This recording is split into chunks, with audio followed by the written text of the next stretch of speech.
Hello students, 10th standard English subject, unit number 4.4, Unbeatable Supermom, Mary Kom.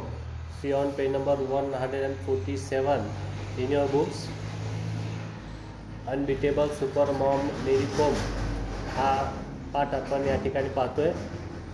2 paragraph याचे आपण आधी संपवलेले आहेत मागच्या व्हिडिओमध्ये. पाठ नंबर 147 वरती पहा. Mary Kom's career started in 2000 after her victory in the Manipur state women's boxing championship and the regional championship in waste Bengal. पहा, Mary Kom's career started in 2000. Mary Kom हिनं आपली कारकीर्द जी आहे बॉक्सर म्हणून जी सुरुवात केली, करिअरची सुरुवात जी केली ती 2000 साली केलेली आहे. After the victory in Manipur state women's boxing championship, म्हणजे मणिपूर राज्यामधली जी महिला बॉक्सिंग चॅम्पियनशिप होती ती चॅम्पियनशिप जिंकून 2000 साली मेरी कोम हिनं ही स्टेट चॅम्पियनशिप जिंकलेली आहे मणिपूर स्टेटची. आणि तेव्हापासून त्यांनी मोठ्या स्पर्धेमध्ये भाग घ्यायला सुरुवात केली आणि आपल्या करिअरला सुरुवात त्यांची 2000मध्ये झालेली आहे. And the regional championship in waste Bengal, आणि वेस्ट बेंगॉलमध्ये पश्चिम बंगालमध्ये झालेली जी काय विभागीय चॅम्पियनशिप होती त्या ह्या दोन्ही स्पर्धेमध्ये विजय मिळवून तिने आपलं करिअरला सुरुवात केलेली आहे. She started competing and international level, आणि 2001 पासून त्यांनी आंतरराष्ट्रीय पातळीवरती खेळायला सुरुवात केलेली आहे. शी was only 18 years old when she made her international debut at the first IABA Women's World Boxing Championship in United States. बघा, AIBA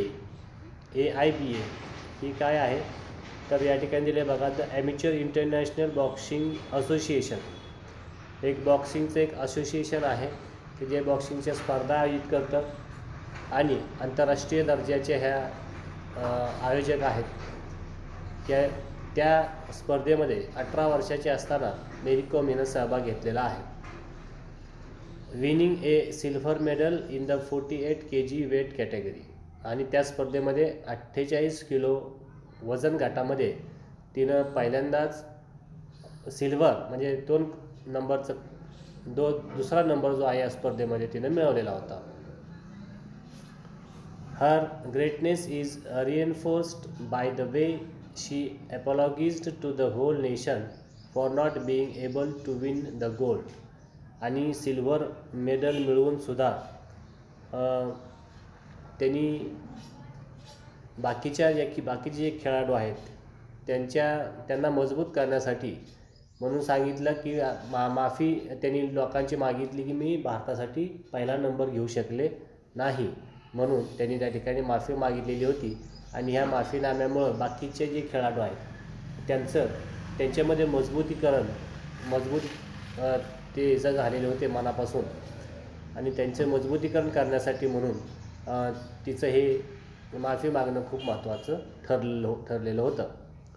she is a legend for sure and an idol for all the sportsman to look up to. आणि खेळाला career मानणारे जे काही sportsman असतील तर त्यांच्यासाठी ही एक नक्कीच लिजंड आहे. लिजंड म्हणजे one who makes to history, की असे लोक की ज्यांनी इतिहास रचलेला आहे त्याला लिजंड म्हणतात. की नवीन खेळाडूंसाठी ही एक हिरो आहे आणि ही एक इतिहास घडवणारी व्यक्ती आहे. तर तिची मुलाखत आपण या ठिकाणी पाहणार आहोत. See on the next page and interview. दुसऱ्या पानावरती या ठिकाणी इंटरव्ह्यू दिलेली आहे. In an exclusive interview with sports क्रीडा करस्पॉन्डंट तारुका श्रीवास्तवा यांच्याशी झालेली ही इंटरव्ह्यू आहे. ऑलिम्पिक ब्रॉन्झ मेडलिस्ट मेरी कॉमनं ऑलिम्पिकमध्ये ब्रॉन्झ मेडल मिळाल्यानंतर तिची घेतलेली मुलाखत आहे. About her preparation for the Olympics, आणि ऑलिम्पिक्ससाठी तिनं कशा प्रकारे तयारी चालवली आहे. And her elation at winning a medal, आणि मेडल मिळाल्यानंतर जो काही तिला आनंद झालेला आहे, ग्रेट जॉय ज्याला म्हणतो आपण, इलेशन की अतिशय आनंद जो तिला झालेला होता त्याबद्दल आणि या ठिकाणी प्रश्न तिला विचारले गेलेले आहेत. बघा, इंटरव्ह्यूवर आणि इंटरव्ह्यूवी असे दोघं जण असतात. इंटरव्ह्यूवर म्हणजे जो मुलाखत घेत असतो त्याला इंटरव्ह्यूवर म्हणायचं, आणि इंटरव्ह्यूवी कोणाला म्हणायचं मग? मुलाखत देणाराला. जो मुलाखत देतोय तो इंटरव्ह्यूवी, आणि जो मुलाखत घेतोय तो इंटरव्ह्यूवर प्रश्न विचारतोय तो मुलाखत घेणारा. First you are the first Indian female boxer to win an Olympics medal for India. Has the feeling completely sunk in. बघा काय प्रश्न विचारतोय की पहिला माझा प्रश्न असा आहे की you are the first Indian female boxer, भारतातली तू पहिली महिला खेळाडू अशी आहेस की जिनं to win an Olympics medal, म्हणजे जिनं ऑलिम्पिकमध्ये भारतासाठी पदक मिळवलेलं आहे. Has the feeling completely sunk in, म्हणजे तुला तो विजय आजही आठवतो का किंवा आठवत राहील का भविष्यामध्ये? मेरी कॉम सांगते, I am really happy with my achievements, म्हणजे माझ्या कामगिरीवरती मी खरंच खूप आनंदी होते किंवा आहे.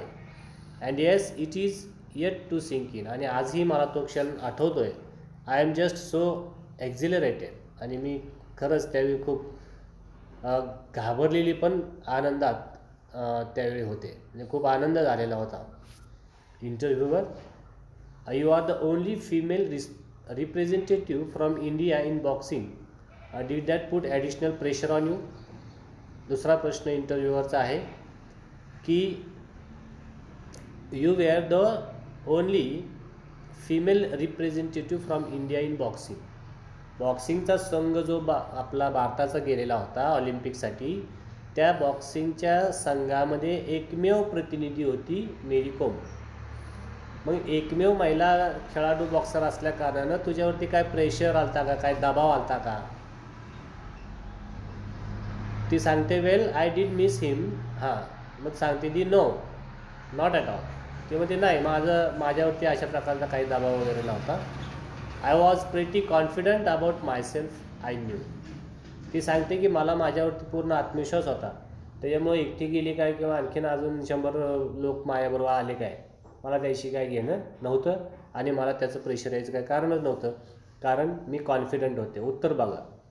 आता कॉन्फिडंट असल्यानंतर आपण जेव्हा एखाद्या गोष्टीबद्दल खात्रीदायक आपल्याकडे माहिती असते त्यावेळेस आपण कुठल्याही प्रश्नाला भीत नाही, बरोबर.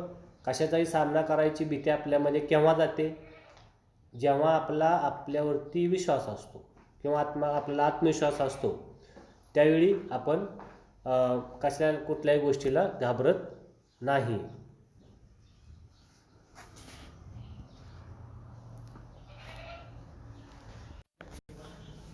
आपण पाहिलं की जेव्हा आपल्याला कॉन्फिडन्स असतो, जेव्हा आपण कॉन्फिडंट असतो, त्यावेळी कसल्याही प्रकारचं प्रेशर आपल्या मनावरती नसतं, दडपण आपल्याकडं काही नसतं.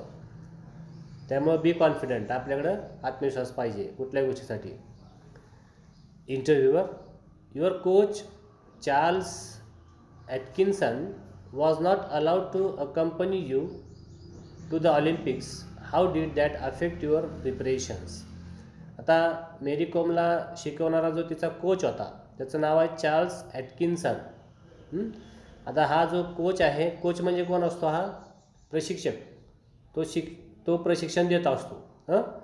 तर तो कोच जो आहे was not allowed to accompany you to the Olympics, म्हणजे त्या कोचला सुद्धा मेरी कॉम बरोबर त्या दौऱ्यावरती जाण्यासाठी परवानगी देण्यात आलेली नव्हती.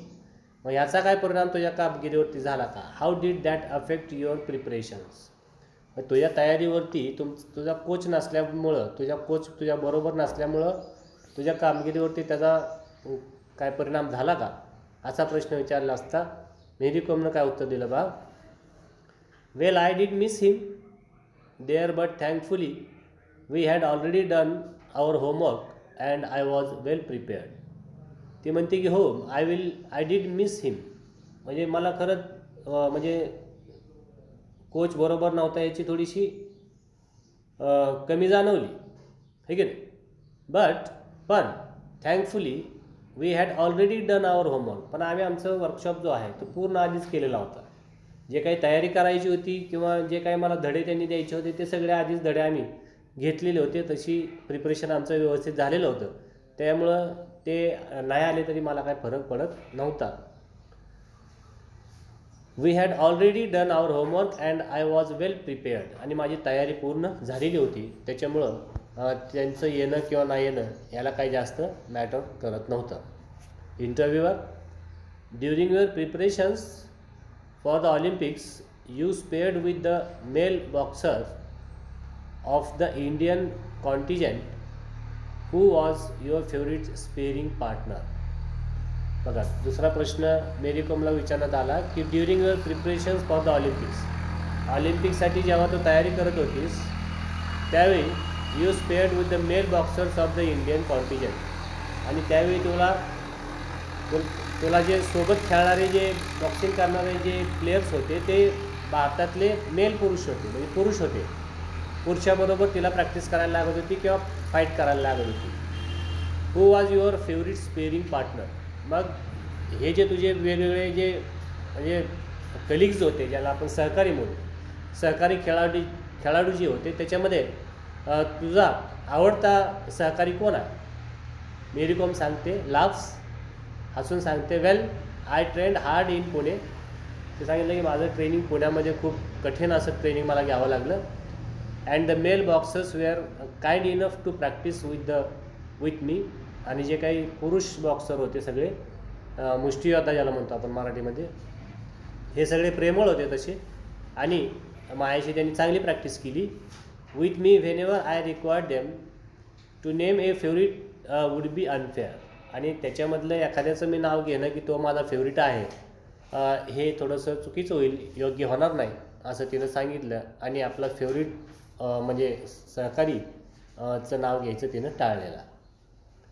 इंटरव्ह्यूअर, you are quoted saying Adams was very clever, a counter puncher, but although she carried power she wasn't very tactical.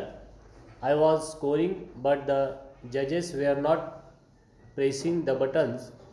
Do you think dodgy judging was part of the reason for your loss in the semi-finals.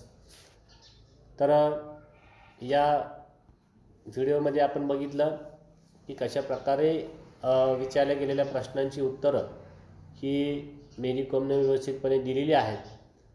या व्हिडिओमध्ये आपण इथं थांबणार आहोत, आणि आत्ता शिकवलेल्या भागामध्ये जे काही तुम्हाला अवघड शब्द वाटतात ते अवघड शब्द तुम्ही वहीवरती लिहून काढायचे, डिक्शनरीमधून त्याचे अर्थ शोधायचे, आणि या शिकवलेल्या भागाला अर्थ लावण्याचा प्रयत्न तुम्ही करायचा आहे. Okay, thank you.